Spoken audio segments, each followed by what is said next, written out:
Hey, it's Dr. Lakeisha Watson, epidemiologist and data storyteller, translating data into public health insights for Black women. Welcome back to Epi Fridays. All right, this week we are talking about Black Maternal Health because the Black Maternal Health Week kicks off tomorrow, April 11th through the 17th.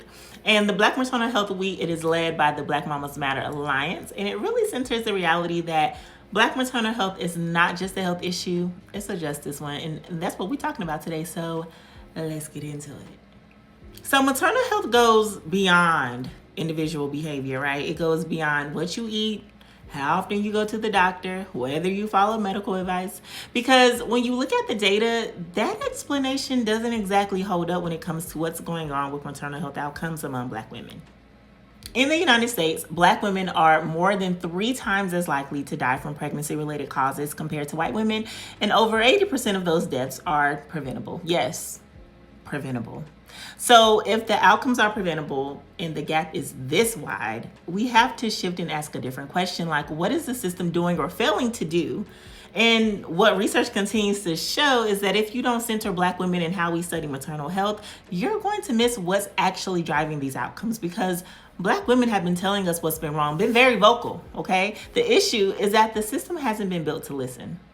Maternal health is shaped long before someone ever gets pregnant, right? It's shaped by access to quality health care, whether you have consistent insurance coverage, policy decisions like Medicaid expansion and postpartum care. It's shaped by whether providers listen to you, believe you, and take your concerns seriously. And that part really matters, because what we see over and over and over and over again is that concerns get dismissed early, and by the time they're taken seriously, it's already too late.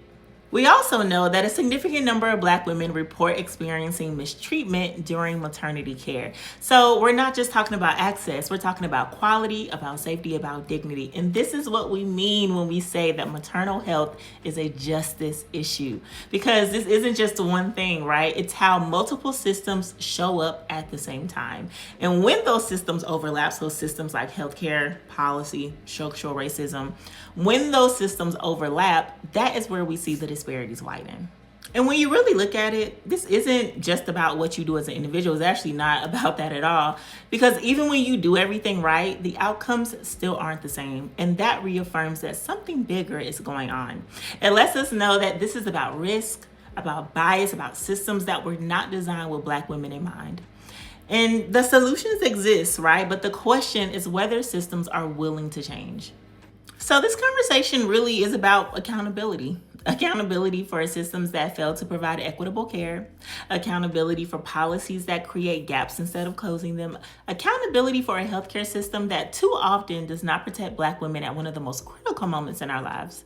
But Black Maternal Health Week is not just about naming the problem, it's also about naming the vision, because Black women don't just deserve to survive pregnancy. We deserve to be supported before, during, and after. We deserve care that is respectful, culturally competent, and responsive. We deserve to be heard the first time, not when it becomes an emergency. We deserve rest. We deserve safety, and we deserve joy. And that is why this year's theme, Rooted in Justice and Joy, matters, because justice is about changing the conditions, but joy is about what we're working toward. All right, y'all, that is this week's Epi Fridays. I hope you enjoyed it. I will see you next week. Bye.